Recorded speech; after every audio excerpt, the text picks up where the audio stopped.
नमस्कार दोस्तों। तो कैसे हैं आप सभी लोग। हम लोग लेकर आए हैं पीसीएस का टेस्ट। इसमें देखिए आज हम लोग पढ़ेंगे वर्ल्ड जियोग्राफी। ठीक है, टेस्ट नंबर 5 इसमें है। ये देखिए आईएएस पीसीएस वर्ल्ड जो कि कोचिंग संस्था है उसका है कि इसमें 2 आवर का ये होता है एग्जाम और 200 नंबर का होता है। तो अगर आप फॉर्म भरे होंगे तो आपको इसे तो इसके बारे में पता ही होगा। तो हम लोग चलिए टेस्ट करते हैं। तो आज का टेस्ट का टॉपिक क्या है? World geography. इससे बहुत सारे क्वेश्चन पूछे जाते हैं, आप देखेंगे तो कुछ समझेंगे किस प्रकार के क्वेश्चन आते हैं। ठीक है, देखिए ये हिंदी और इंग्लिश दोनों में है, जिसमें आपको अच्छा लगे उसमें आप कर सकते हैं। 140 150 क्वेश्चन इसमें है। चलिए फटाफट करते हैं। तो अगर आप हमारे चैनल से जुड़ना चाहते हैं तो हमारे चैनल का नाम है पीआर नॉलेज रिसर्च सेंटर, और इसमें घटना चक्र, पीसीएस का, यूपीएससी का और आरओआर का एग्जाम का जितने भी टेस्ट है सब कराए जा रहे हैं। तो जो भी तैयारी आप कर रहे हैं उसमें टेस्ट से जुड़ सकते हैं। बहुत ही सभी लोग टेस्ट दे रहे हैं, कमेंट कर रहे हैं किस प्रकार के कितने नंबर आ रहे हैं आपके। तो आप भी कलम और कॉपी लीजिए और देखिए, एनालिसिस करिए कि कितने क्वेश्चन आपके सही हो रहे हैं। जितने भी क्वेश्चन सही होंगे उसको आप कमेंट बॉक्स में आंसर करिएगा, बताइएगा लिखकर। ठीक है, तो पहला क्वेश्चन है यहाँ पर, पत्थर रेखांकन और बैंडिंग निम्नलिखित में से किस चट्टान से जुड़े हैं? आग्नेय, अवसादी शैल, कायांतरित शैल, उपरोक्त सभी। बताइए कौन सा होगा। तो देखिए इसमें ऑप्शन जो सी है कायांतरित सेल, ये ऑप्शन सी सही हो जाएगा। तो तीनों प्रक्रिया कायांतरित सेलों से जुड़ी हुई है। कायांतरण की प्रक्रिया में सेलों के कुछ कण या खनिज का परतों या रेखाओं के रूप में व्यवस्थित हो जाते हैं, और कायांतरित सेलों में खनिज अथवा कणों की इस व्यवस्था को पत्रण या रेखांकन करते हैं। कायांतरित सेलों में खनिज विभिन्न समूहों के कण पतली से मोटी सतह में व्यवस्थित होना बैंडिंग कहलाता है। ठीक है, तो क्या होगा ऑप्शन कायांतरित, ऑप्शन नंबर सी पहला का। दूसरा है, आग्नेय चट्टानों के संदर्भ में निम्नलिखित कथनों पर विचार कीजिए। आग्नेय चट्टानें पृथ्वी पर प्राथमिक चट्टानें हैं। दूसरा है, बाहरी यानी यहाँ पे इसको बाय बोलते हैं, बाहरी आग्नेय चट्टानों में बड़े कण होते हैं। आंतरिक आग्नेय चट्टानों में महीन दानेदार संरचना होती है। तो कौन सा कथन सही है इसमें? तो देखिए इसमें पहला सही है और दूसरा गलत है, तो ऑप्शन हो जाएगा ए।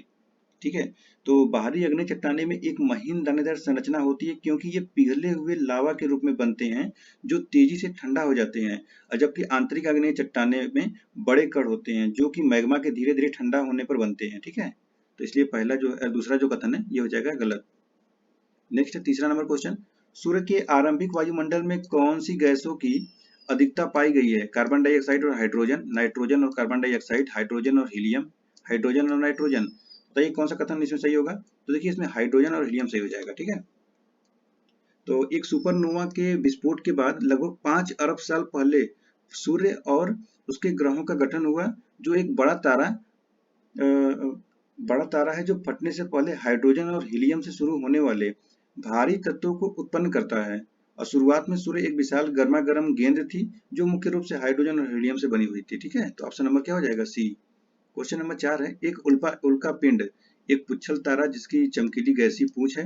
पदार्थ एक टुकड़ा जो पूरा नहीं जलता और पृथ्वी की सतह तक पहुंच जाता है। तीसरा है, एक ऐसा पदार्थ जो बुध और बृहस्पति के बीच सूर्य की परिक्रमा करता है। यह उपरोक्त में से कोई नहीं। बताइए कौन सा कथन होगा। तो देखिए चौथे में ये देखिए ऑप्शन जो बी है, पदार्थ का एक टुकड़ा जो पूरा नहीं जलता पृथ्वी की सतह तक पहुंचता है, ये ऑप्शन सही हो जाएगा। ठीक है, क्वेश्चन नंबर 5 है आगे, निम्नलिखित कथनों पर विचार कीजिए। पृथ्वी की आंतरिक परतें विभिन्न घनत्वों के पदार्थों के अस्थायीकरण से बनी है। और दूसरा है, वायुमंडल के विकास के समय पृथ्वी के प्रारंभिक वायुमंडल में ऑक्सीजन की मात्रा ज्यादा और नाइट्रोजन की मात्रा कम थी। और तीसरा है, महासागरों के स्वतः ही संतृप्त होने के कारण ऑक्सीजन का स्तर बढ़ जाता है। तो कौन सा कथन सही है? तो देखिए इसमें एक कथन और दो कथन सही है, तीसरा कथन गलत है। ठीक है, तो ऑप्शन हो जाएगा आपका 1 और 3, ऑप्शन नंबर बी। नेक्स्ट है क्वेश्चन नंबर 6। क्वेश्चन नंबर 6 में है, भूकंप तरंगों और उनके प्रसार के बारे में निम्नलिखित कथनों पर विचार कीजिए।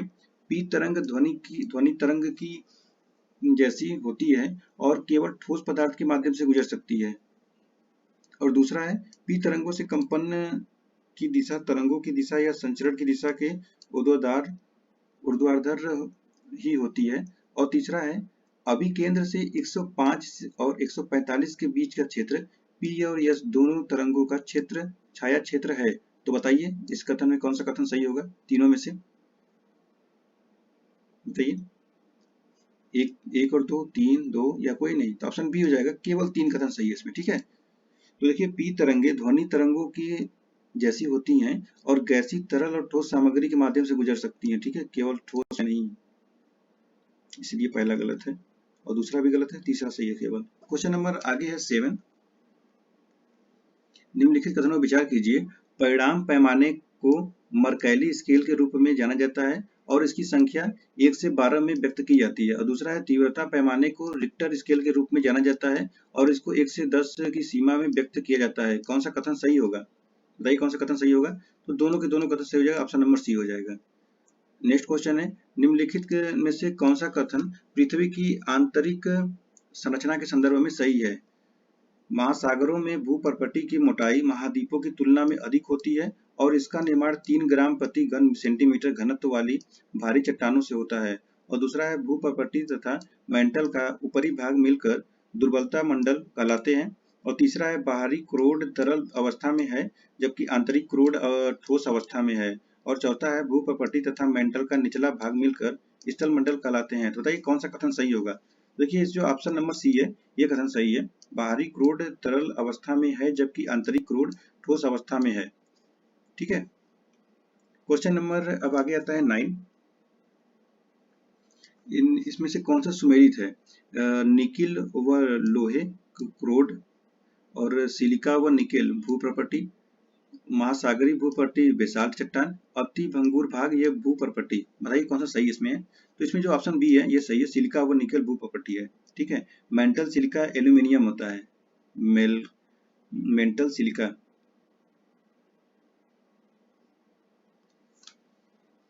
क्वेश्चन नंबर आगे 10 आता है।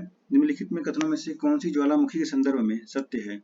अम्लीय लावा शंकु में सिलिका की मात्रा अधिक होती है जिससे वह अधिक चिपचिपा व लसदार हो जाता है। और दूसरा है अम्लीय लावा शंकु के उदाहरण है हवाई द्वीप का मोना लोआ ज्वालामुखी है। तो वह कूट का प्रयोग करिए, सही उत्तर का चयन कीजिए। तो देखिए इसमें पहला कथन सही था, ऑप्शन केवल एक हो जाएगा। ठीक है। और दूसरा कथन हो जाएगा गलत, तो दूसरा हो जाएगा गलत और पहला हो जाएगा सही, तो ऑप्शन केवल ए लगाएंगे। नेक्स्ट आता है क्वेश्चन नंबर 11। निम्नलिखित में से कौन सा कथन सत्य है? पहला है जब लावा का प्रवाह दरारों में धरातल के समानांतर होता है और इसी अवस्था में ठंडा होने से बनी दीवार की भांति की संरचना डाइक कहलाती है। और दूसरा कथन है, दूसरा ऑप्शन है जब लावा धरातल पर पहुंचकर ठंडा होकर जम जाता है पताली सैल कहलाता है। और तीसरा है भारत का दक्कन ट्रैप का अधिकतर भाग बृहद बेसाल्ट लावा प्रवाह क्षेत्र है। यह चौथा कथन है जब लावा धरातल के नीचे ही ठंडा होकर जम जाता है ज्वालामुखी सेल कहलाता है। तो कौन सा कथन इसमें सही होगा बताइए? तो इसमें ऑप्शन सी जो है भारत का दक्कन ट्रैप का अधिकतर भाग बृहद बेसाल्ट लावा प्रवाह क्षेत्र होता है, ये ऑप्शन सी जो इसका सही हो जाएगा। 1 मिनट।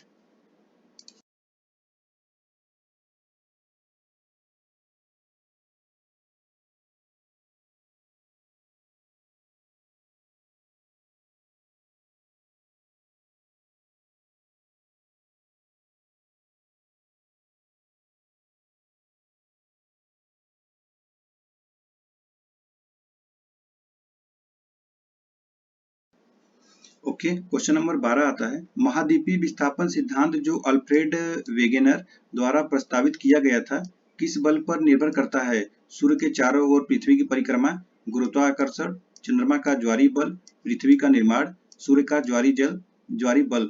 अब नीचे के कूट का प्रयोग करिए, सही उत्तर का चयन कीजिए। बताइए कौन सा कथन सही होगा इसमें से? तो देखिए इसमें से आपका जो चंद्रमा का ज्वारीय बल है और पृथ्वी का निर्माण है, सूर्य का ज्वारीय जल, ये सही हो जाएगा। तो ऑप्शन नंबर हो जाएगा आपका बी। ठीक है। नेक्स्ट क्वेश्चन है क्वेश्चन नंबर 13। कौन सी परत पृथ्वी के चुंबकीय क्षेत्र पैदा करती है? तो ये करती है आपका बाहरी कोर। नेक्स्ट महासागरों और महाद्वीपों के वितरण के बारे में विभिन्न सिद्धांतों के बारे में निम्नलिखित कथनों में विचार करें। वेगनर के अनुसार महाद्वीपीय विस्थापन के 2 कारण ध्रुवीय प्लिंग बल और ज्वारीय बल थे। दूसरा है भूमध्य रेखा पर पृथ्वी का उभार ज्वारीय बल के कारण होता है जो चंद्रमा और सूर्य के आकर्षण बल के कारण होता है। और तीसरा है होम्स के संवहन धारा सिद्धांत ने मूल भाग में संवहन धाराओं के उत्पन्न होने की संभावना पर चर्चा की है। तो उपरोक्त कथनों में से कौन सा कथन सही है? बताइए कौन सा कथन सही है? तो देखिए इसमें केवल एक सही है, ऑप्शन नंबर ए हो जाएगा। ठीक है। दूसरा और तीसरा गलत है। देखिए वेगनर के अनुसार महाद्वीपीय विस्थापन के 2 कारण ध्रुवीय प्लिंग बल और ज्वारीय बल थे। ध्रुवीय प्लिंग बल पृथ्वी के घूर्णन से संबंधित है और ज्वारीय बल चंद्रमा और सूरज के आकर्षण से संबंध है जिससे महासागरों में ज्वार पैदा होते हैं। भूमध्य रेखा पर पृथ्वी का उभार अपकेंद्रीय बल के कारण होता है। होम्स ने मेंटल भाग में संवहन धाराओं के प्रभाव की चर्चा की है। संवहन धारा सिद्धांत उन प्रवाह बलों की व्याख्या प्रस्तुत करने का एक प्रयास था जिसके आधार पर समकालीन वैज्ञानिकों ने महाद्वीपीय विस्थापन सिद्धांत को नकार दिया है। नेक्स्ट आता है क्वेश्चन नंबर 15। निम्नलिखित में से कौन सा कथन भारतीय प्लेट के संचलन से संबंधित नहीं है? भारतीय तथा आर्कटिक प्लेट की सीमा महासागरीय कटक से निर्धारित होती है, या दूसरा है इसकी पूर्वी सीमा किर्थर श्रेणियों का अनुसरण करती है, या तीसरा है भारतीय प्लेट की एशियाई प्लेट की तरफ प्रवाह के दौरान लावा प्रवाह से दक्कन टैप का निर्माण होना, या चौथा है हिमालय पर्वत श्रेणियों के साथ पाया जाने वाला प्रविष्टन क्षेत्र है इसकी उत्तरी सीमा निर्धारित करता है। बताइए कौन सा कथन सही होगा इसमें? तो इसमें जो देखिए ऑप्शन नंबर बी है, ये कथन संबंधित नहीं है। इसकी पूर्वी सीमा किर्थर श्रेणियों का अनुसरण करती है, ये कथन गलत है, तो ऑप्शन बी हो जाएगा सही। नेक्स्ट क्वेश्चन है क्वेश्चन नंबर 16। निम्नलिखित कथनों पर विचार करें। निरूपण मृदा घटकों का नीचे की ओर परिवहन है, और चौथा है संपोहन खनिजों का नीचे की ओर परिवहन है, और तीसरा है नमक के जमाव के कारण मिट्टी की परत को हार्ड पैन या मृदा पैन कहा जाता है। तो कौन सा कथन सही होगा इसमें? तो देखिए इसमें पहला और तीसरा सही होगा, ऑप्शन नंबर हो जाएगा सी। ठीक है, दूसरा गलत हो जाएगा। क्वेश्चन नंबर अब आगे आता है 17 नंबर। निम्नलिखित कथनों में से कौन सा कथन प्रवाहित जल के बारे में सत्य है? प्रवाहित जल स्थलगत प्रवाह परत अप्रदन का कारण है, जो क्रमशः क्षुद्र सरिताओं और अवनलिकाओं का निर्माण करता है। पार्श्व अप्रदन से कई मानेडनाक वाले पानी प्लेन का निर्माण होता है, और तीसरा है घाटियों में पार्श्व अप्रदन के कारण युवा अवस्था में भी आकार की घाटी का निर्माण होता है। बताइए इसमें कौन सा सही होगा? देखिए इसमें भी केवल एक सही है। ठीक है, केवल एक, दूसरा और तीसरा गलत है। तो ध्यान से सुनिए। तेज ढाल में पहले परत अप्रदन से क्षुद्र सरिताओं का निर्माण होता है, और ये क्षुद्र सरिताएं धीरे धीरे लंबी व विस्तृत अवनलिकाओं में विकसित होती हैं। अवनालिका कालांतर में अधिक गहरी, चौड़ी तथा लंबाई में विस्तृत होकर एक दूसरे में समाहित होकर घाटियों का जाल बनाती हैं। धारा अपरदन से पनिप्लेन बनता है। पार्श्व अपरदन पौधा अवस्था चरण में होता है। ठीक है, तो इसीलिए दूसरा और तीसरा हो जाएगा गलत। क्वेश्चन नंबर आगे आता है 18। वायुमंडल की संरचना के संबंध में निम्नलिखित कथनों में से कौन सा कथन सही है? ऑक्सीजन केवल क्षोभ मंडल में पाई जाती है। नाइट्रोजन और ऑक्सीजन के बाद कार्बन डाइऑक्साइड सबसे प्रचुर मात्रा में पाई जाने वाली गैस है। और तीसरा है उष्णकटिबंधीय क्षेत्रों की तुलना में उपोष्णकटिबंधीय क्षेत्रों में धूल कणों का उच्च सांद्रण पाया जाता है। तो कौन सा कथन सही होगा? बताइए कौन सा कथन सही होगा? तो देखिए इसमें केवल 3 कथन सही है, ऑप्शन नंबर डी हो जाएगा। केवल 3 कथन सही है, पहला और दूसरा जो है ये हो जाएगा गलत। क्यों गलत है? देखिए ऑक्सीजन वायुमंडल में 120 किलोमीटर की ऊंचाई तक पाई जाती है। 120 किलोमीटर, क्षोभ मंडल में नहीं, 120 किलोमीटर तक पाई जाती है। क्षोभ मंडल कितना रहता है? पृथ्वी यहाँ पर है तो क्षोभ मंडल इतना रहेगा, 18 किलोमीटर तक। नेक्स्ट है आर्गन, नाइट्रोजन और ऑक्सीजन के बाद प्रचुर मात्रा में पाई जाने वाली गैस कौन सी है? तो कार्बन डाइऑक्साइड।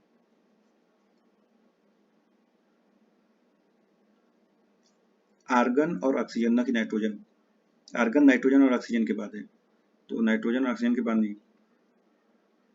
चलिए नेक्स्ट है पार्थिव विकिरण के संबंध में निम्नलिखित कथनों पर विचार कीजिए। सूर्य द्वारा गर्म होने पर पृथ्वी लघु तरंगों के रूप में वातावरण में ऊर्जा विकृत करती है, और दूसरा है सूर्यातप के रूप में प्राप्त ताप की मात्रा पृथ्वी द्वारा पार्थिव विकिरण द्वारा निर्मुक्त मात्रा की तुलना में अधिक होती है।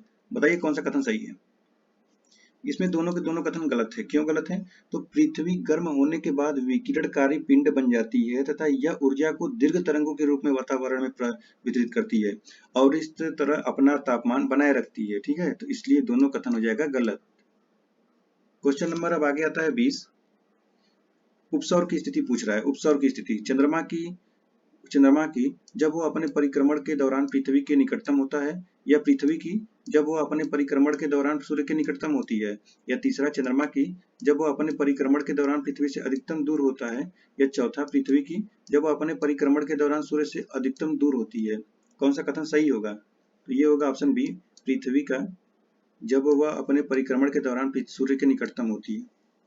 क्वेश्चन नंबर 21 है उत्तरी गोलार्ध में ये घास के मैदान अधिकांशतः महाद्वीपों के आंतरिक भागों में अवस्थित है, अतः इन क्षेत्रों में महाद्वीपीयता के प्रभाव के कारण ग्रीष्म ऋतु में तापमान अधिक पाया जाता है, जो 20 डिग्री सेल्सियस से अधिक 20 डिग्री से अधिक तक हो जाता है, एवं शीत ऋतु में शीत ऋतु भी अत्यधिक ठंडी होती है। तो उपयुक्त जलवायु दशाएं किस जलवायु प्रदेश की विशेषता है? बताइए, जो ये स्टेटमेंट दिया गया किसकी है? चीन तुल्य जलवायु या शीतोष्ण महाद्वीपीय जलवायु या भूमध्य सागरीय जलवायु या स्टेपी तुल्य जलवायु, कौन सा होता है? ये होता है शीतोष्ण महाद्वीपीय जलवायु, ऑप्शन नंबर बी हो जाएगा। अगला क्वेश्चन है क्वेश्चन नंबर 22। निम्नलिखित में से कौन सा कारक जलवायु को प्रभावित करते हैं? अक्षांश, महाद्वीपीयता, स्थानीय पवने, महासागरीय जलधाराएं। कूट का प्रयोग करिए, सही उत्तर तो बताइए कौन सा होगा इसमें। तो देखिए इसमें चारों के चारों कथन सही है, तो ऑप्शन नंबर डी हो जाएंगे। क्वेश्चन नंबर 23 है, टोरनेडो के निर्माण के लिए उत्तरदायी दशाएं हैं? वायुमंडल में अत्यधिक अस्थिरता, धरातलीय सतह के पास वायु का प्रबल अभिसरण, ऊंचाई के साथ तापमान में तेजी से परिवर्तन। कूट का प्रयोग करें, सही उत्तर का चयन कीजिए। तो देखिए इसमें हो जाएगा ऑप्शन नंबर डी 1, 2, 3। नेक्स्ट है, शीतोष्ण कटिबंधीय चक्रवात और उष्णकटिबंधीय चक्रवात में अंतर के संबंध में निम्नलिखित कथनों पर विचार कीजिए। शीतोष्ण कटिबंधीय चक्रवात की उत्पत्ति सागरों पर होती है, जबकि उष्णकटिबंधीय चक्रवात की जल और स्थल दोनों पर होती है। और दूसरा है, शीतोष्ण कटिबंधीय चक्रवात अत्यधिक विनाशकारी होते हैं, जबकि उष्णकटिबंधीय चक्रवात में पवन का वेग अपेक्षाकृत कम होता है। तो कौन सा कथन इसमें सही होगा? दोनों कथन गलत है, इस दोनों को विपरीत कर दिया है। ठीक है, क्वेश्चन नंबर 28 है, सॉरी क्वेश्चन नंबर 28 नहीं 25 है।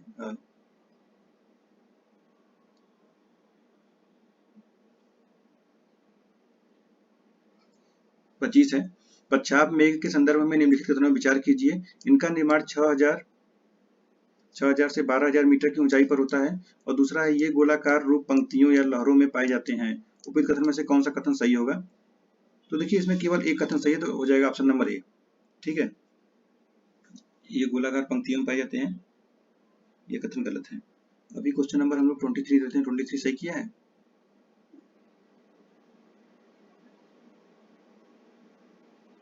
हाँ 23 सही है। क्वेश्चन नंबर 25 भी हो गया। 26 नंबर क्वेश्चन है, निम्नलिखित में से कौन सी प्रक्रियाएं वायुमंडलीय तापन और शीतलन के लिए उत्तरदायी है? प्रकीर्णन, अपवर्तन, अभिवहन या एल्बिडो। कूट का प्रयोग करें, सही उत्तर का चयन कीजिए। कौन सा होगा? तो ये चारों के चारों कथन सही है।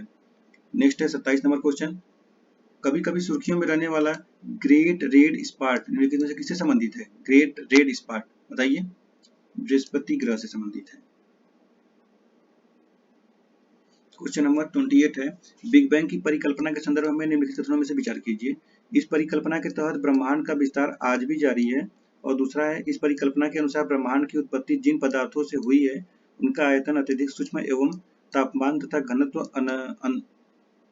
अनंत है। तो कूट का प्रयोग कर सही उत्तर का चयन कीजिए। दोनों कथन सही हो तो ऑप्शन नंबर हो जाएगा सी। ठीक है, क्वेश्चन नंबर 29 है, गोल्डीलॉक्स जोन के संदर्भ में निम्नलिखित कथनों पर विचार कीजिए।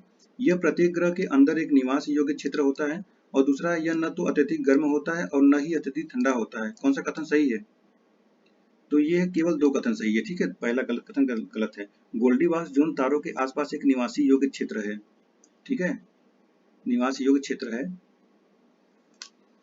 यह परिक्रमा करने वाले ग्रहों में पृथ्वी के समान जल के तरलता अवस्था में पाई जाने वाली संभावना है।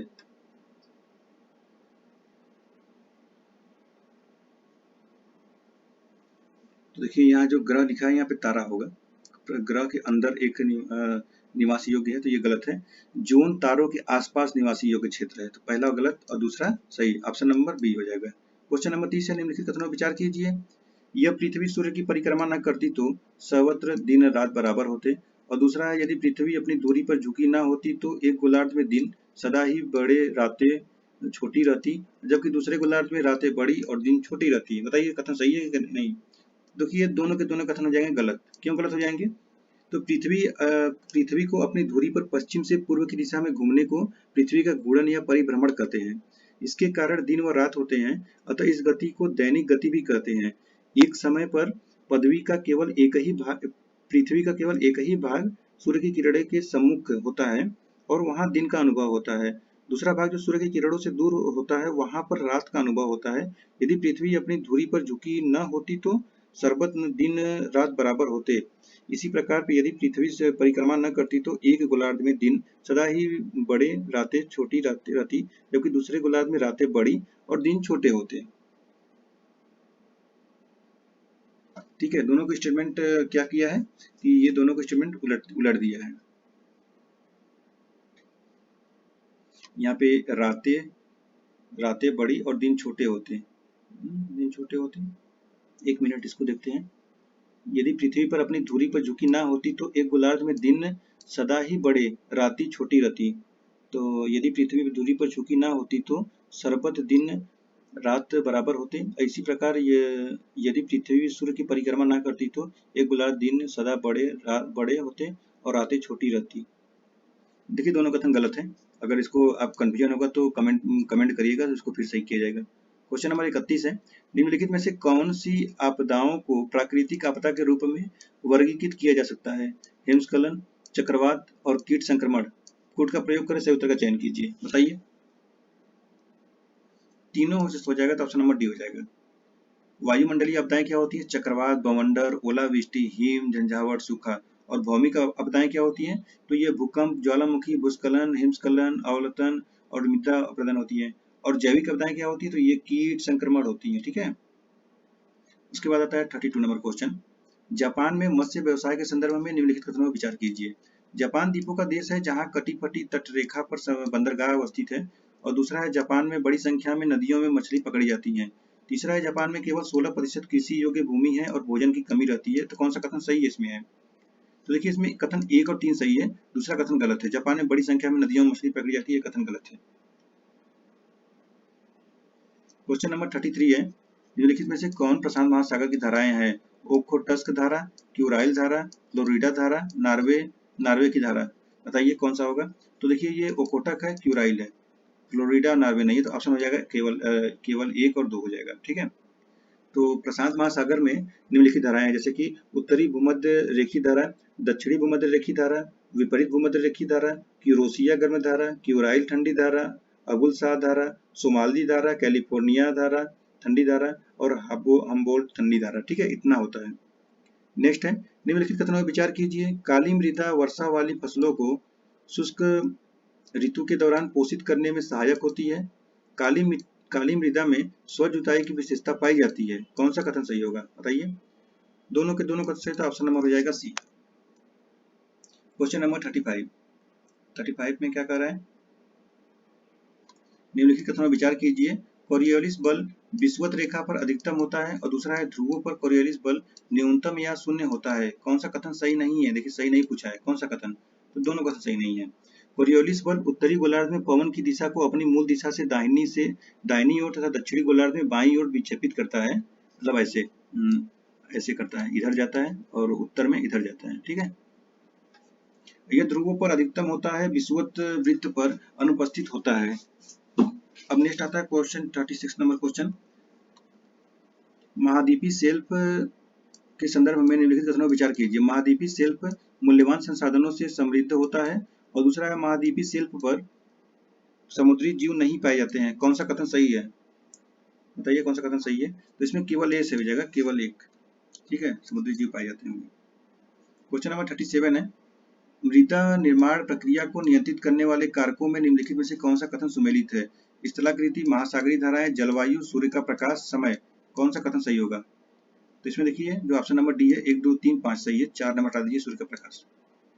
क्वेश्चन नंबर 38 है, नदी की धारा अपनी वृद्धावस्था में निम्नलिखित में से कौन सी आकृतियों का निर्माण करती है? बियाकारी घाटी, विसर्प, प्राकृतिक बांध। कूट का प्रयोग करें, सही उत्तर का चयन कीजिए, बताइए। ये हो जाएगा 2 और 3, विसर्प, और ये बियाकारी घाटी नहीं होती है। नेक्स्ट है, निम्नलिखित कथनों पर विचार कीजिए। ऊंचाई बढ़ने के साथ तापमान में वृद्धि होती जाती है और दूसरा है, ऊंचाई बढ़ने के साथ वायु दाब में कमी होती जाती है। कौन सा कथन सही नहीं है? कौन सा कथन सही नहीं है? तो ये जो पहला है, ये कथन सही नहीं है। ऊंचाई बढ़ने के साथ तापमान में वृद्धि नहीं होती, घटती जाती है। नेक्स्ट है, निम्नलिखित कथनों पर विचार कीजिए। शीत ऋतु में मेघ विहीन आकाश वाली लंबी रात और शांत वायु व्युत्क्रमण के लिए आदर्श स्थिति होती है और दूसरा है, पहाड़ों एवं पर्वतीय क्षेत्रों में अपवाह के कारण व्युत्क्रमण घटित होता है। तो कौन सा कथन सही होगा इसमें? तो इसमें देखिए आपका ऑप्शन सी सही हो जाएगा, 1 और 2 दोनों सही है। क्वेश्चन नंबर 41 है, किसी भी स्थान वायु तापमान निम्नलिखित में से कौन से कारकों से प्रभावित होता है? स्थान का अक्षांश, स्थान की ऊंचाई, गर्म और ठंडी महासागरीय धाराएं, धाराओं उपस्थिति, कूट का प्रयोग करी सही उत्तर का चयन कीजिए। तो इसमें देखिए 1 2 3 तीनों कथन सही है। एक मिनट।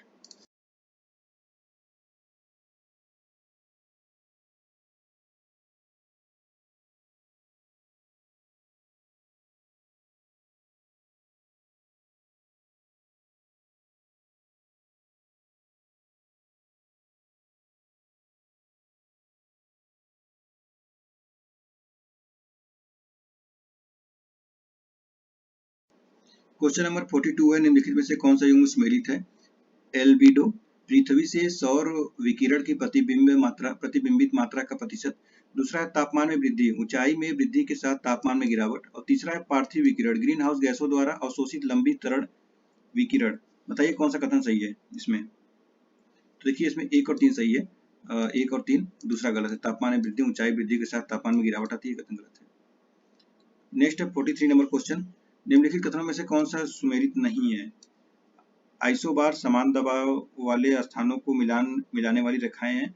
और आइसोहाइट महासागर में समान लवणता वाले स्थानों को मिलाने वाली रेखाएं हैं। और तीसरा है आइसोथर्म, समान तापमान वाले स्थानों को मिलाने वाली रेखाएं हैं। और चौथा है आइसोटेक, समान वायु की गति वाले स्थानों को मिलाने वाली रेखाएं हैं। तो ये हो जाएगा आपका जो बी है, ये कथन गलत है। आइसोसाइड महासागर में समान लवणता वाले स्थानों को मिलाने वाली रेखाएं हैं, ये कथन गलत है।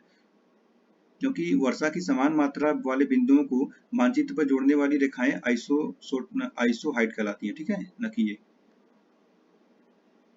क्वेश्चन नंबर 44 है, अंतर उष्णकटिबंधीय अभिसरण क्षेत्र ITCZ के संदर्भ में निम्नलिखित कथनों पर विचार कीजिए।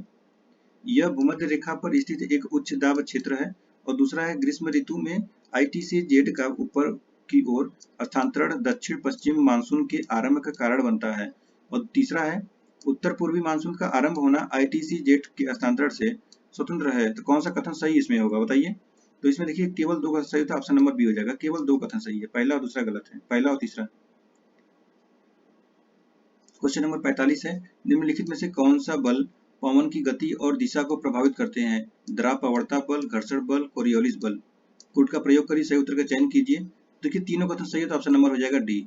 नेक्स्ट है एल नीनो के संदर्भ में निम्नलिखित कथनों पर विचार कीजिए। एल नीनो, यह ठंडी विषुवत रेखीय जलधारा का विस्तार है। और दूसरा है इसके परिणाम स्वरूप विषुवत रेखीय वायुमंडलीय परिसंचरण का विरूपण होता है।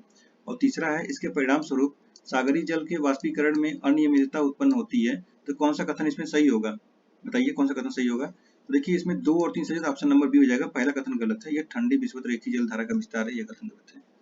नेक्स्ट है, यह गहरे भूरे रंग का कम ऊंचाई वाला मेघ होता है। यह हिम या जल के रूप में निरंतर वर्षा करता है। यह धरातल से 3000 मीटर तक की ऊंचाई पर पाया जाता है। उपरोक्त में से कौन सा मेघ वर्णन करता है बताइए? किसके बारे में बात हो रहा है? तो देखिए ये वर्षा स्तरीय मेघ के बारे में बात कर रहा है। नेक्स्ट है 48 नंबर क्वेश्चन, निम्नलिखित में से किस स्थिति में संघनन होगा? वायु का आयतन नियत हो एवं तापमान उष्मांक तक गिर जाए। या दूसरा वायु का आयतन और तापमान दोनों ही कम हो जाए। या तीसरा वर्षा के द्वारा हवा से जल वाष्प को हटा दिया जाए। तो कूट का प्रयोग कर सही उत्तर का चयन कीजिए। तो देखिए इसमें यह हो जाएगा आपका पहला और दूसरा सही, तीसरा हो जाएगा गलत, ऑप्शन नंबर हो जाएगा ए, ठीक है। 49 नंबर क्वेश्चन है, भारतीय उपमहाद्वीप की जलवायु कौन सी है? उष्णकटिबंधीय मानसूनी जलवायु, देखिए भारतीय उपमहाद्वीप की, ठीक है।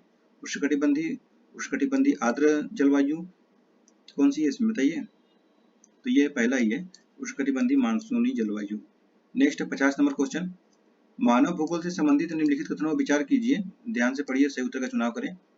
मानव भूगोल में सम्मिलित सामाजिक, सांस्कृतिक और जनसंख्या अधिवास भूगोल। और दूसरा है मानव भूगोल में सम्मिलित सामाजिक, सांस्कृतिक, जनसंख्या अधिवास, आर्थिक, ऐतिहासिक और राजनीतिक भूगोल। और तीसरा है मानव भूगोल में सम्मिलित है केवल ऐतिहासिक और राजनीतिक भूगोल। या चौथा मानव भूगोल में केवल सामाजिक और अधिवास भूगोल। कौन सा कथन सही होगा?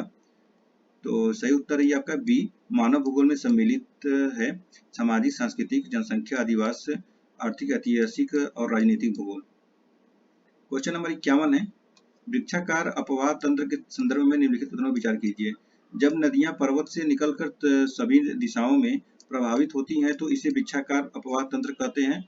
और दूसरा है हिमालय की नदियां वृक्षाकार अपवाह तंत्र का अनुसरण करती हैं। तो कौन सा कथन सही होगा?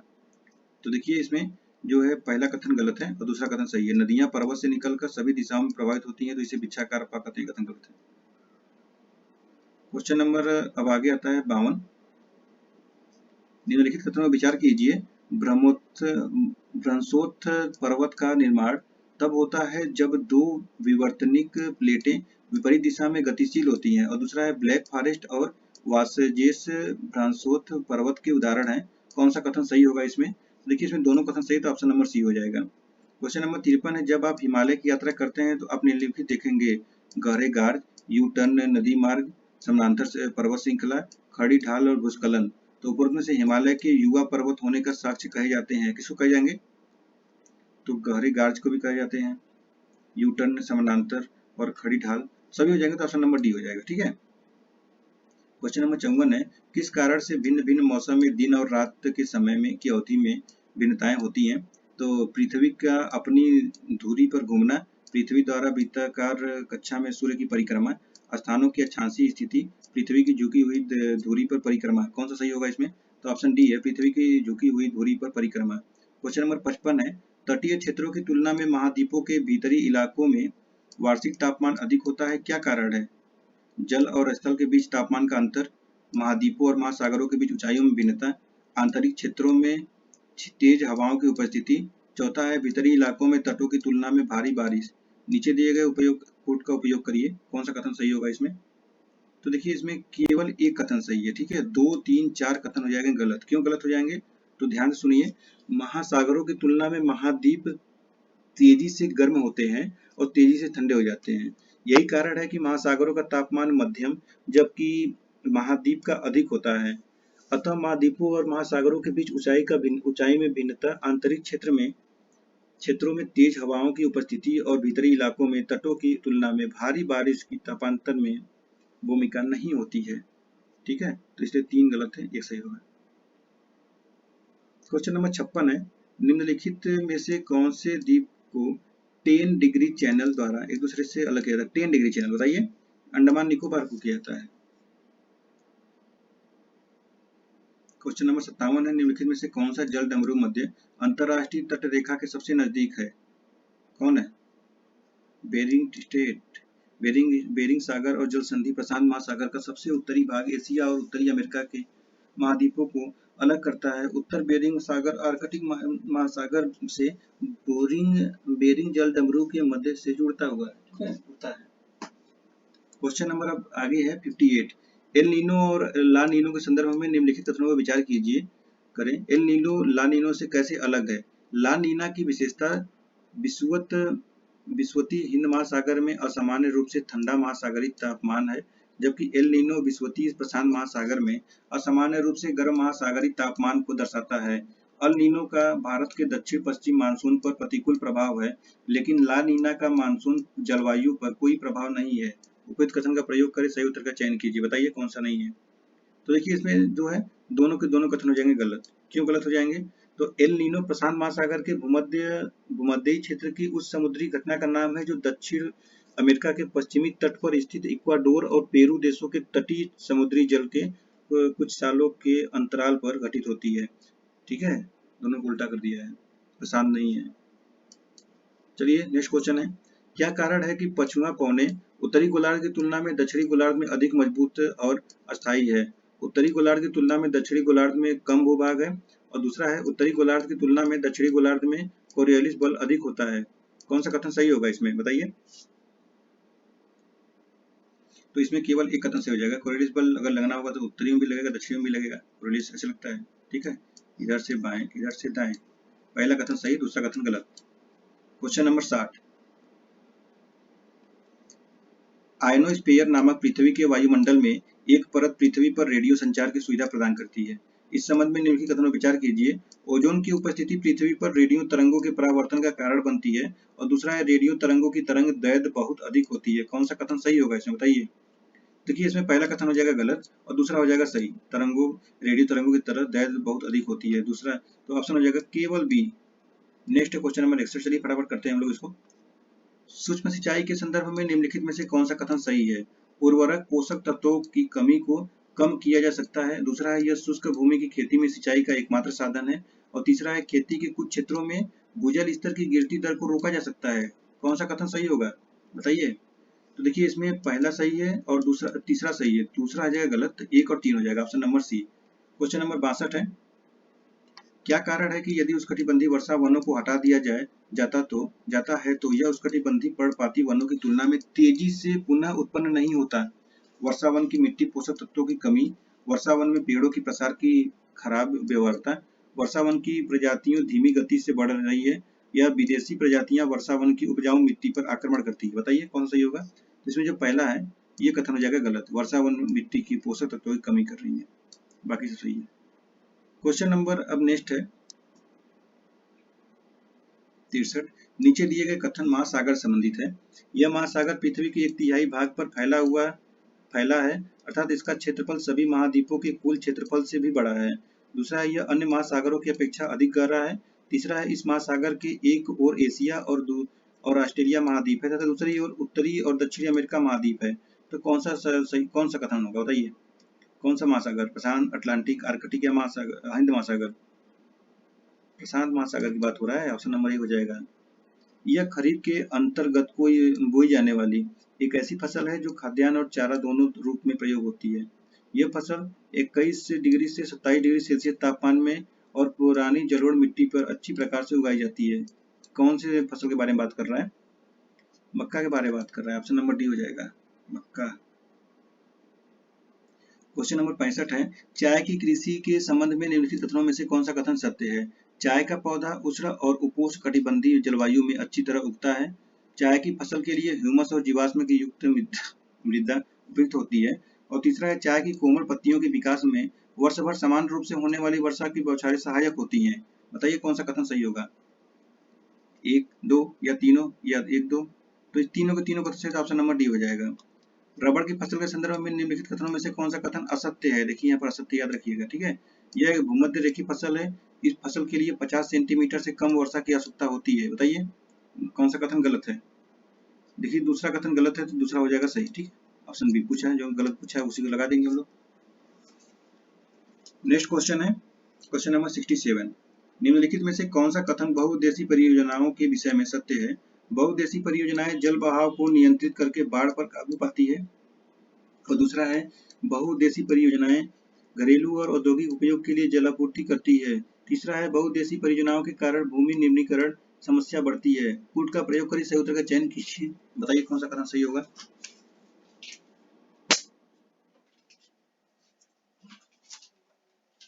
तीनों कथन सही है तो ऑप्शन नंबर डी हो जाएगा। क्वेश्चन नंबर 68 है, निम्नलिखित में से किन खनिजों को समुद्री जल से प्राप्त किया जाता है। नमक, मैग्नीशियम, अभ्रक या ब्रोमाइन। निम्न कूट का प्रयोग कर सही उत्तर का चयन कीजिए। बताइए कौन सा सही होगा इसमें। 1, 2, 4 सही हो जाएगा, तीसरा वाला गलत हो जाएगा, अभ्रक। अभ्रक नहीं है, नमक, मैग्नीशियम, ब्रोमाइन होगा।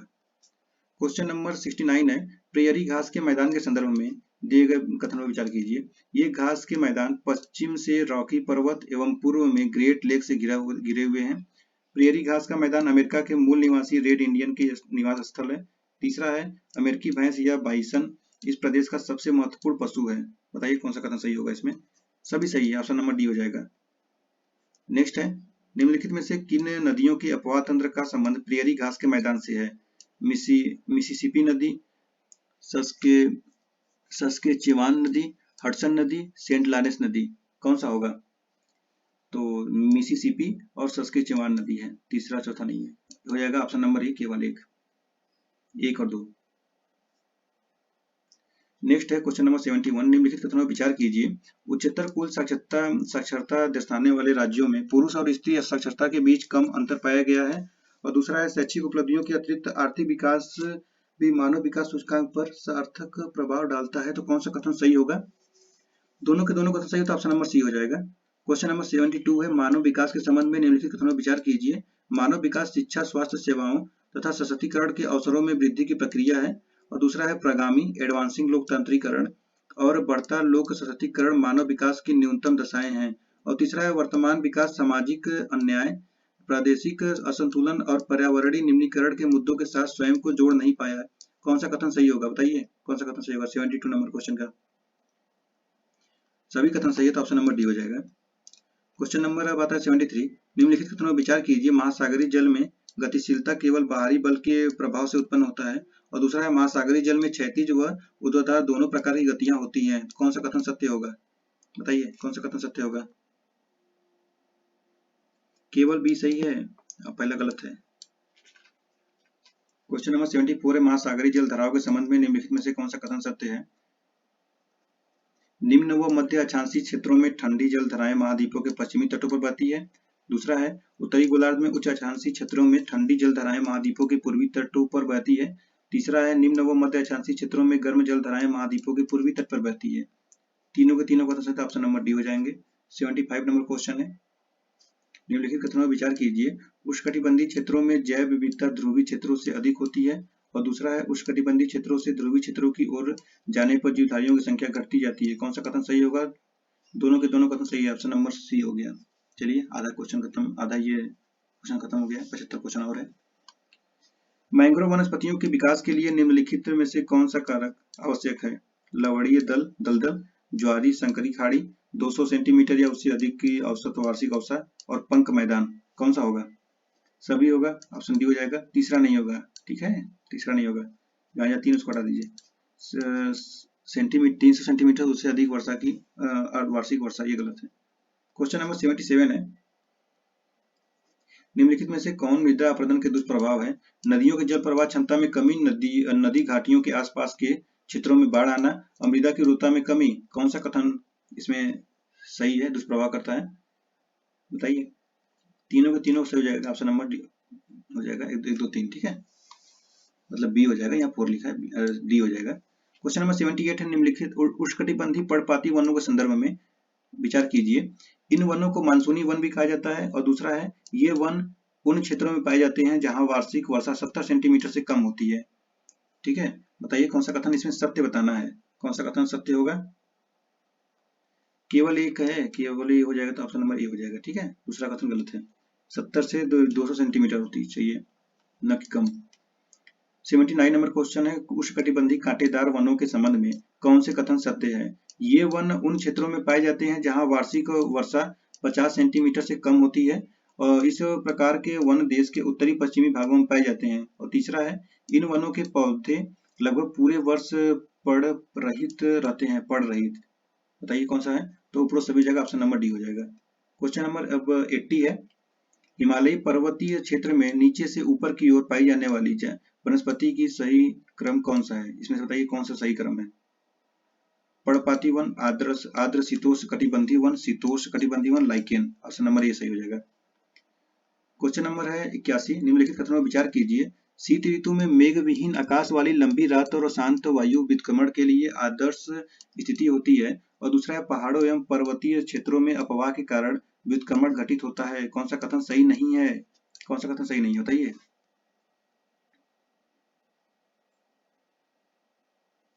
दोनों के दोनों कथन यहाँ पे सही है तो ऑप्शन नंबर डी लगा देंगे, न तो एक न तो दो। क्वेश्चन नंबर 82 है। निम्नलिखित कथनों पर विचार कीजिए। वह स्थान जहां ऊर्जा विमुक्त होती है उसे भूकंप उद्गम केंद्र कहते हैं।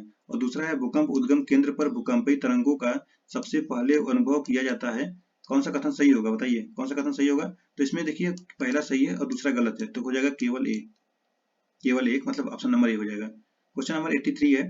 मिसिसिपी मिसौरी नदी के संदर्भ में निम्नलिखित कथनों पर विचार कीजिए। इसका डेल्टा पंजाकार होता है और ये दूसरा है ओहियो इसकी एक सहायक नदी है। कौन सी कथन सही होगा इसमें? दोनों के दोनों कथन सही है तो ऑप्शन नंबर हो जाएगा सी। क्वेश्चन नंबर 84 है। निम्नलिखित कथनों पर निम्नलिखित में से कौन सी पर्वत श्रेणियां उत्तरी अमेरिका में अवस्थित है? रॉकी, हेनरी और सियरा नेवादा। कौन सा है? तीनों का है तो ऑप्शन नंबर डी हो जाएगा।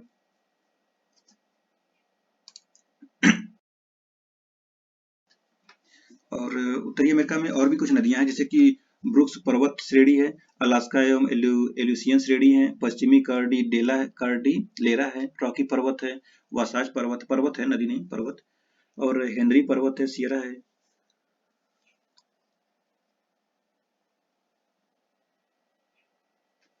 क्वेश्चन नंबर 85 पे ग्रेट बेसिन के संदर्भ में निम्नलिखित कथनों पर विचार कीजिए। यह रॉकी पर्वत के पश्चिम में अवस्थित है। यह वास्तव में एक पठार है जो कि भ्रंश अवरोध के रूप में है। कौन सा कथन सही है? तो देखिए ये दूसरा सही है और पहला गलत है, तो ऑप्शन नंबर हो जाएगा बी, केवल 2। क्वेश्चन नंबर 86 है, कभी कभी सुर्खियों में रहने वाली सैन जॉर्ज की खाड़ी के संदर्भ में निम्नलिखित में से कौन सा कथन सही है? यह अर्जेंटीना के पूर्व अटलांटिक महासागर में अवस्थित है। और दूसरा है, यह वाल्डेज प्रायद्वीप के उत्तर में अटलांटिक महासागर में अवस्थित है। और तीसरा है, यह दक्षिण अमेरिका एवं अंटार्कटिका को अलग करती है। और चौथा है, यह दक्षिणी चिली प्रशांत महासागर में अवस्थित है। कौन सा कथन सही होगा? तो पहला जो इसमें ये सही है, ये अर्जेंटीना के पूर्व में अटलांटिक महासागर में अवस्थित है। अमेजन नदी घाटी के संदर्भ में निम्नलिखित कथनों पर विचार कीजिए। अमेजन नदी बेसिन पर्वतीय वनों से आच्छादित है, जिसका स्थानीय नाम सेल्वास है। और मैडिरा अमेजन की सबसे बड़ी सहायक नदी है। तो फिर कथनों पर विचार कीजिए, कौन सा कथन सही होगा इसमें से? तो देखिए इसमें जो है पहला गलत है और दूसरा सही है, तो ऑप्शन हो जाएगा बी। नेक्स्ट है क्वेश्चन नंबर 88, जिब्राल्टर जल संधि के संबंध में निम्नलिखित में से कौन सा कथन सही होगा? जिब्राल्टर सुने हैं नाम, ये अफ्रीका से यूरोप को अलग करता है। ऑप्शन नंबर सी हो जाएगा, जिब्राल्टर। 89 नंबर क्वेश्चन है, स्वेज नहर के संदर्भ में, यह भूमध्य सागर को स्वेज की खाड़ी से जोड़ती है। यह नहर अफ्रीका, एशिया और यूरोप के तिराहे पर अवस्थित है। क्या सही है? दोनों के दोनों कथन सही है, ऑप्शन नंबर सी हो जाएगा। भूमध्य सागर ऐसे स्वेज नहर आता है, ठीक है, ये स्वेज नहर। क्वेश्चन नंबर 90 है, माउंट किलिमंजारो के संदर्भ में निम्नलिखित कथनों पर विचार कीजिए। यह एक अपशिष्ट ज्वालामुखी पर्वत है। यह दक्षिण अमेरिका की सर्वोच्च चोटी है। किलिमंजारो की ढाल पर कहवा की खेती होती है। कौन सा कथन सही है? कूट का प्रयोग करिए, सही उत्तर का चयन कीजिए। तो देखिए ये दूसरा कथन गलत है, ठीक है, 1 और 3 सही हो जाएगा, तो ऑप्शन नंबर हो जाएगा सी। क्वेश्चन नंबर 91, उत्तरी अमेरिका के अवस्थित झील ईरी के किनारे अवस्थित प्रमुख नगरों में शामिल है। Minnesota, Detroit, Hamilton. कूट का प्रयोग करिए, सही उत्तर का चयन कीजिए। तो देखिए इसमें जो है केवल 2 जो है ये सही है और मिनेसोटा और हैमिल्टन गलत है, तो ऑप्शन हो जाएगा बी, ठीक है। तो ईरी झील के निकट डेट्रॉयट, टोडेला यानी मिशिगन और क्लीवेलैंड यानी ओहियो और बैफेलो यानी न्यूयॉर्क अवस्थित है, ठीक है, और बाकी ये सब नहीं है। क्वेश्चन नंबर 92 है, निम्नलिखित कथनों पर विचार कीजिए। नाजका टेक्टोनिक प्लेट का पूर्व की ओर खिसकना ज्वालामुखी एंडीज पर्वत श्रृंखला के निर्माण के लिए जिम्मेदार है। और दूसरा है, दक्षिणी चिली में ज्वालामुखी कैलबुको 5 दशकों से अधिक समय में पहली बार फटा। कौन सा कथन सही होगा इसमें से? जब ये फटाई पहली बार, तो इसको दोनों कथन सही होगा, ऑप्शन नंबर सी हो जाएगा। क्वेश्चन नंबर 93 है, अफ्रीकी व यूरोसियन रेगिस्तानी बेल्ट के निर्माण का मुख्य कारण क्या हो सकता है? यह उपोष्णकटिबंधीय उच्च दबाव कोशिकाओं में स्थित है। और दूसरा है, यह गर्म समुद्री धाराओं के प्रभाव में है। तो कौन सा कथन सही होगा? बताइए कौन सा कथन सही होगा? तो पहला सही है और दूसरा गलत है, केवल 1 हो जाएगा, option number A. Question number 94, निम्नलिखित में से कौन सी उष्णकटिबंधीय सामान्य क्षेत्र की विशिष्ट जलवायु है? बताइए कौन सा है विशिष्ट जलवायु? तो एक निश्चित शुष्क और गीला मौसम, ऑप्शन नंबर बी हो जाएगा, डी हो जाएगा। क्वेश्चन नंबर 95 है, निम्नलिखित में से कौन सा जोड़ा सही सुमेलित है? भौगोलिक विशेषता और क्षेत्र, एबिसिनियन अरब, एटलस पर्वत उत्तरी अफ्रीका, गुयाना हाइडलैंड ये दक्षिणी पश्चिमी अफ्रीका, और ओकावा गोबेसिन पैटागोनिया। कौन सा कथन सही होगा इसमें? तो ये देखिए जो बी है, एटलस पर्वत उत्तरी पश्चिमी अफ्रीका, ये सही हो जाएगा, ठीक है। क्वेश्चन नंबर 96 से निम्नलिखित कथनों पर विचार कीजिए। पृथ्वी का घूमना, हवा का दबाव और बहाव, समुद्र के पानी का घनत्व और पृथ्वी की क्रांति, उपरोक्त में से कौन समुद्री धाराओं को प्रभावित करता है? कौन करता है?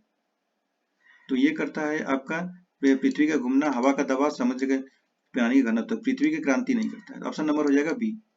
क्वेश्चन नंबर 97, हवाओं का मौसमी उलटाव किसकी विशेषता है? बताइए किसका है? मानसूनी जलवायु का है, ऑप्शन नंबर सी हो जाएगा। क्वेश्चन नंबर 98, कंटूर मेड़बंदी मृदा संरक्षण की एक विधि है जिसका प्रयोग किया जाता है। रेगिस्तानी किनारे तेज हवा की कार्रवाई के लिए उत्तरदायी, निचले समतल मैदान जलधाराओं के निकट बाढ़ के प्रति संवेदनशील, झाड़ियां खरपतवार के फैलने के लिए उत्तरदायी है। ऑप्शन डी कोई भी नहीं। बताइए कौन सा होगा? 98 तो हो जाएगा ऑप्शन डी कोई भी नहीं। क्वेश्चन नंबर 99 है, निम्नलिखित में से कौन सा देश जिब्राल्टर जलडमरू मध्य द्वारा अलग किया जाता है? जिब्राल्टर नाम सुने जिब्राल्टर का? ये मोरक्को और स्पेन को अलग करता है। अब ये आपका स्पेन किधर है? यूरोप में, और मोरक्को अफ्रीका में। तो ये अब यूरोप और अफ्रीका को भी अलग करता है जिब्राल्टर, ठीक है। नेक्स्ट है 100 नंबर क्वेश्चन, लेटराइट मिट्टी का निर्माण निम्नलिखित में से किस क्रिया के कारण होता है? लेटराइट लीचिंग के कारण होता है, लीचिंग। अब आता है क्वेश्चन नंबर 101। यहाँ पर मिलान करने वाला क्वेश्चन है, तो चलिए मिलाते हैं। देखिए 1907 में क्या था, संयुक्त प्रांत आगरा एवं अवध। और 1836 में तो यह है उत्तर पश्चिमी प्रांत। 1937 में केवल संयुक्त प्रांत। और 1877 उत्तर पश्चिमी आगरा। तो हो जाएगा 2, 1, 4, 3, option number A. Question number 102, Uttar Pradesh के राजकीय चिन्ह में नहीं है। उत्तर प्रदेश के राजकीय चिन्ह में क्या नहीं है, मोर नहीं है। मोर, मछली है, धनुष है, तीर है, मोर नहीं है। क्वेश्चन नंबर 103 है, उत्तर प्रदेश का राजकीय खेल क्या है। उत्तर प्रदेश का राजकीय खेल पूछ रहा है, ठीक है, हॉकी। एक मिनट।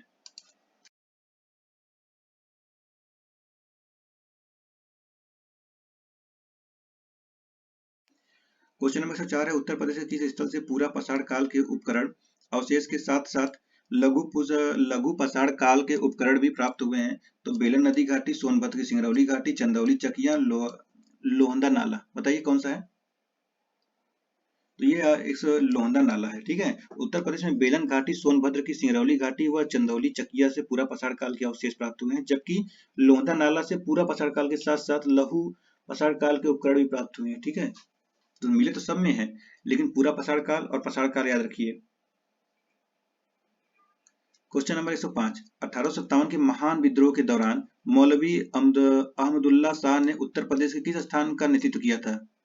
बताइए मौलवी अब्दुल्ला शाह किसका किए थे नेतृत्व। ये फैजाबाद किए थे।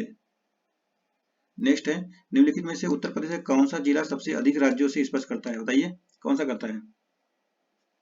बुलंदशहर। बुलंदशहर है, नहीं नहीं नहीं, नहीं। ये सहारनपुर, ये तो इसे इसको छोड़िए, तो Saharanpur, option number A Saharanpur है। तो देखिए उत्तर प्रदेश का सोनभद्र जिला सबसे अधिक राज्यों को स्पर्श करता है। सोनभद्र, हम लोग कौन से क्वेश्चन कर रहे हैं भाई।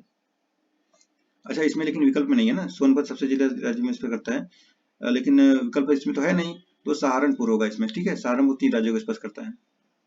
फिर है क्वेश्चन नंबर 107 है, निम्नलिखित में से उत्तर प्रदेश का कौन सा जिला राष्ट्रीय राजधानी में सम्मिलित नहीं है। बुलंदशहर, हापुड़, सिद्धार्थनगर या शामली, कौन सा नहीं है इसमें। तो देखिए ये सिद्धार्थनगर नहीं, ऑप्शन नंबर सी इसका हो जाएगा। क्वेश्चन नंबर 108, स्वतंत्रता के बाद से अब तक राज्य विधानसभा की लखनऊ से बाहर मात्र एक बैठक हुई, जो हुई थी मेरठ, गाजियाबाद, प्रयागराज, गोरखपुर। कहाँ हुआ था, प्रयागराज में। नेक्स्ट है, मतदाताओं की संख्या की दृष्टि से सबसे बड़ा वो सबसे छोटा संसदीय क्षेत्र है, कौन सा है। तो ये गोरखपुर और शामली, ठीक है, सबसे बड़ा और सबसे छोटा। नेक्स्ट है, उत्तर प्रदेश का सर्वाधिक वैधानिक नगरों वाला जिला कौन सा है। उत्तर प्रदेश का सर्वाधिक वैधानिक नगरों वाला जिला, बताइए कौन सा है। बदायूं है। क्वेश्चन नंबर 123, यूपी स्पेशल की अगर आप लोग नहीं पढ़े हुए हैं तो हमारे चैनल पे कराया गया है यूपी स्पेशल, जो कि 3 पार्ट में वीडियो है। तो उसको पूरा एकदम जितने भी उत्तर प्रदेश से क्वेश्चन आएंगे सभी उसमें है, ठीक है। तो अगर आप करना चाहें तो कर सकते हैं इसके बाद। 1 मिनट लैपटॉप को चार्ज लगा दो।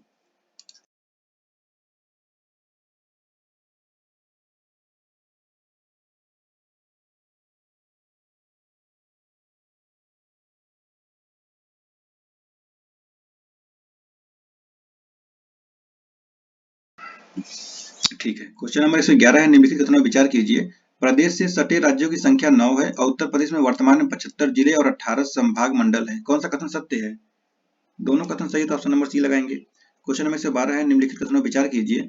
उत्तर प्रदेश का कुल क्षेत्रफल भारत के क्षेत्रफल का लगभग 7% है, और दूसरा है उत्तर प्रदेश के कुल क्षेत्रफल का नगरीय क्षेत्र लगभग 3% है, कौन सा कथन सही होगा। दोनों कथन सही, तो ऑप्शन नंबर सी हो जाएगा। नेक्स्ट है, निम्नलिखित में से कौन सा जिला न्यूनतम क्षेत्रफल वाला जिला है। कौन सा है, गाजियाबाद, वाराणसी, मऊ, हापुड़, कौन सा होगा। हापुड़ होगा, Hapur, question option D, Ghaziabad, Mau, Varanasi, Hapur. Question number 114 है, हर घर पेयजल परियोजना किस जिले से शुरू की गई थी। उत्तर प्रदेश के किस जिले से शुरू की गई थी, बताइए। नहीं, उत्तर प्रदेश, हाँ उत्तर प्रदेश, झांसी, उन्नाव, कानपुर, कन्नौज, बताइए। तो ये झांसी शुरू किया गया था, ऑप्शन नंबर ये हो जाएगा। निम्नलिखित में से कौन सी फसल तराई क्षेत्र की मुख्य फसल है। तराई क्षेत्र की धान है। निम्नलिखित में से कौन से जिले जो बुंदेलखंड और बघेलखंड दोनों में सम्मिलित होते हैं, कौन से होते हैं।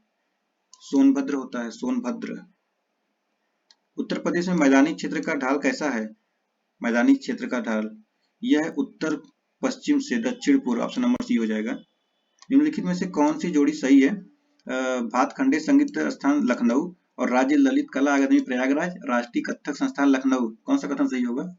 तो इसमें देखिए 1 और 3 सही हो जाएगा, तो ऑप्शन नंबर बी हो जाएगा। और ये जो है राज्य ललित अकादमी, ये लखनऊ में है। ये 119 नंबर क्वेश्चन है, national institute of cancer prevention and research centre कहाँ है? उत्तर प्रदेश में कहीं होगा, बताइए कहाँ पर है? नोएडा में है, नोएडा में।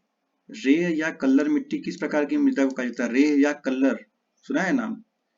क्षारीय मिट्टी को कहा जाता है। महाविस्फोटक सिद्धांत संबंधित नहीं है। महाविस्फोटक महाद्वीपीय विस्थापन से, ब्रह्मांड की उत्पत्ति से, आकाशगंगा की, या सौर मंडल की उत्पत्ति से, बताइए। तो यह है महाद्वीपीय विस्थापन से संबंधित नहीं है, ऑप्शन नंबर ये हो जाएगा। बिग बैंग सिद्धांत का प्रतिपादन किसने दिया है? बिग बैंग थ्योरी, नाम सुना है? Big bang theory, George Lemaitre. Question number 123, हमारी आकाशगंगा के केंद्र की परिक्रमा करने में सूर्य को कितना समय लगता है? कितना समय लगता है बताइए? 25 करोड़ वर्ष। नेक्स्ट है, सुमेलित करना है क्वेश्चन, यहाँ पर मिलान करना है। तो देखिए ग्रह, ग्रह होता है यूरेनस, उपग्रह, उपग्रह जैसे चंद्रमा, और पुच्छल तारा हैली, और कृत्रिम उपग्रह मेराइन। 2, 1, 4, 3 ऑप्शन नंबर ये हो जाएगा। क्वेश्चन नंबर 125 है, चंद्र ग्रहण कब होता है? चंद्र ग्रहण जब सूर्य एवं चंद्रमा के बीच पृथ्वी आ जाती है तो सूर्य का प्रकाश चंद्रमा पर नहीं पड़ता है, क्योंकि ग्रहों उपग्रहों का अपना कोई प्रकाश नहीं है। ये केवल सूर्य के प्रकाश से प्रकाशित होते हैं, अतः चंद्रमा पर सूर्य का प्रकाश न पड़ने के कारण चंद्र ग्रहण होता है। तो ऑप्शन नंबर बी हो जाएगा, जब पृथ्वी सूर्य की चंद्रमा के बीच आ जाती है। क्वेश्चन नंबर 26 है, बुध ग्रह के संदर्भ में निम्नलिखित कथनों पर विचार कीजिए। बुध ग्रह पर वायुमंडल नहीं है, इसलिए यहाँ जीवन भी संभव नहीं है। और दूसरा है, यहाँ दिन अति गर्म और रातें बर्फीली होती हैं। कौन सा कथन सही होगा? दोनों के दोनों कथन सही हो जाए, ऑप्शन नंबर सी हो जाएगा। क्वेश्चन नंबर 27 है, सौर मंडल में पृथ्वी की स्थिति क्या है? सौर मंडल में, तो यह शुक्र ग्रह और मंगल के ग्रह के मध्य स्थित है, ऑप्शन नंबर बी हो जाएगा। जैसे कि यहाँ पृथ्वी है, तो इधर शुक्र है, इधर मंगल है, और इधर आपका बुध हो जाएगा, और इधर यहाँ पे बृहस्पति हो जाएगा। ठीक है, तो ये पृथ्वी है। क्वेश्चन नंबर 128 है, सौर मंडल का सबसे छोटा उपग्रह कौन सा है? सौर मंडल का सबसे छोटा उपग्रह के बारे में बोल रहा है, उपग्रह। तो यह है डिमोस। डिमोस कहाँ पे? तो सौर मंडल का सबसे छोटा उपग्रह डिमोस, मंगल ग्रह का डिमोस उपग्रह है। ठीक है, बृहस्पति का उपग्रह क्या है? गैनीमेड, ये बृहस्पति का है। नेक्स्ट है, कृत्रिम उपग्रह के संदर्भ में निम्नलिखित कथनों पर विचार कीजिए। सामान्यतः दूर संवेदी उपग्रह ध्रुवी सूर्य समतुल्य कक्षा में 600 से 1100 किलोमीटर की दूरी पर स्थापित किए जाते हैं। और दूसरा है, दूर संचार उपग्रह भू स्थैतिक कक्षा में 36,000 किलोमीटर की ऊंचाई पर स्थापित किए जाते हैं। कौन सा कथन सही होगा इसमें से? दोनों कथन सही है, तो ऑप्शन नंबर सी हो जाएगा। अब बताइए 36,000 अगर दूर उपग्रह कुछ भेजना है तो कौन से रोवर से भेजेंगे? GSLV या PSLV? क्वेश्चन नंबर 130 है, पृथ्वी पर कुल कितनी काल्पनिक अक्षांश रेखाएं हैं? बताइए कितनी है? 181 है। क्वेश्चन नंबर 131 है, अग्नेय चट्टान के संदर्भ में निम्नलिखित कथनों पर विचार कीजिए। इनका निर्माण क्रस्ट के नीचे उपस्थित तप्त एवं तरल मैग्मा के ठंडा होने से होता है। और दूसरा है, अवसादी व रूपांतरित चट्टान इसी से निर्मित है। कौन सा कथन सत्य होगा? तो यह है ऑप्शन नंबर सी, 1 और 2। क्वेश्चन नंबर 132 है, ज्वालामुखी से सबसे अधिक कौन सी गैस निकलती है? कौन सी गैस निकलती है? तो यह जल वाष्प। लावा के ठोस होने के फलस्वरूप पृथ्वी के अंदर निर्मित चट्टानों को क्या कहते हैं? क्या कहते हैं बताइए? ये कहते हैं प्लूटोनिक चट्टानें, option number D. 134 number question है, निम्नलिखित पर्वतों में से कौन सा इटली में अवस्थित है? एपिनाइन, पेरेनीज, दिनादिक आल्प्स या जूरा? तो ये होता है एपिनाइन। क्वेश्चन नंबर 135 है, स्पेन और फ्रांस के मध्य कौन सा पर्वत सीमा बनाता है? जूरा, पिरेनीज, कार्पेयंस और या काकेसस? बताइए कौन सा बनाता है? तो यह है जूरा। 136 नंबर क्वेश्चन है, पृथ्वी पर ग्रह अधिकांश अलवड़ जल बर्फ छत्रक और हिमनद के रूप में रहता है। शेष अलवड़ जल का सबसे अधिक भाग पाया जाता है, कहाँ पाया जाता है बताइए? तो ये पाया जाता है भूमिगत जल के रूप में, option number C. Question number 137 है, महासागरीय नितल का सबसे विस्तृत भाग कौन सा है? महासागरीय गर्त, महासागरीय ढाल, महासागरीय मग्न तट या गहरे सागरीय मैदान? तो ये हो जाएगा गहरे सागरीय मैदान, option number D. Question number 138 है, उत्तरी ध्रुव प्रकाश और दक्षिणी ध्रुव प्रकाश के लिए वायुमंडल में की कौन सी परत जिम्मेदार है? क्षोभ मंडल, ताप मंडल, बहिर्मंडल या आयन मंडल? कौन सा है? आयन मंडल है, option number D. Question number 139 है, पृथ्वी का एल्बिडो किसे कहते हैं? पृथ्वी का एल्बिडो, सौर विकिरण को, परावर्तित भाग को। क्वेश्चन नंबर 140 है, इन बादलों से भारी वर्षा, ओला, तड़ित झंझा आदि उत्पन्न होते हैं तथा संवहनी वर्षा भी होती है। ये कौन से मेघ होते हैं? बताइए कौन से मेघ होते हैं? तो ये होते हैं कपासी वर्षी मेघ, ऑप्शन नंबर डी हो जाएगा। नेक्स्ट है, लोएस निम्न में से किससे संबंधित है? लोएस, लोएस के नाम सुने हैं? तो ये होता है पवन से संबंधित है। देखिए कपासी नहीं, लोएस मरुस्थलीय क्षेत्रों के बाहर पवन द्वारा उड़ाकर लाए गए महीन बालू कणों के बृहद विक्षेप को लोएस कहते हैं। ठीक है। क्वेश्चन नंबर 142 है, पर्वत के संदर्भ में निम्नलिखित कथनों पर विचार कीजिए। पर्वत पृथ्वी की सतह पर द्वितीय क्रम के उच्चावत है और ये निकटवर्ती क्षेत्रों की तुलना में सामान्यतः 1000 मीटर से कम ऊंचे होते हैं। कौन सा कथन सही है? तो ये हो जाएगा आपके, केवल एक सही है, दूसरा गलत है।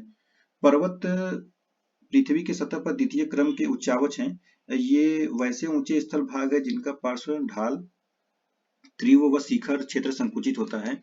ये निकटवर्ती क्षेत्र की तुलना में सामान्यतः 1000 मीटर से अधिक ऊंचे होते हैं।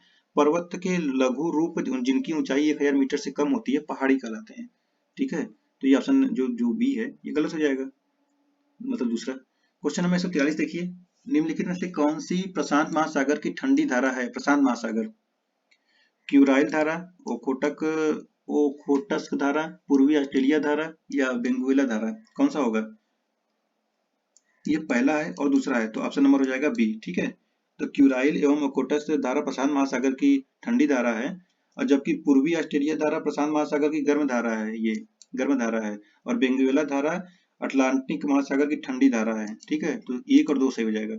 क्वेश्चन नंबर 144 है, मॉन्ट्रियल प्रोटोकॉल निम्नलिखित में से किससे संबंधित है? मॉन्ट्रियल प्रोटोकॉल ग्लोबल वार्मिंग से, सतत विकास से, ओजोन परत से या जलवायु परिवर्तन से, किससे है?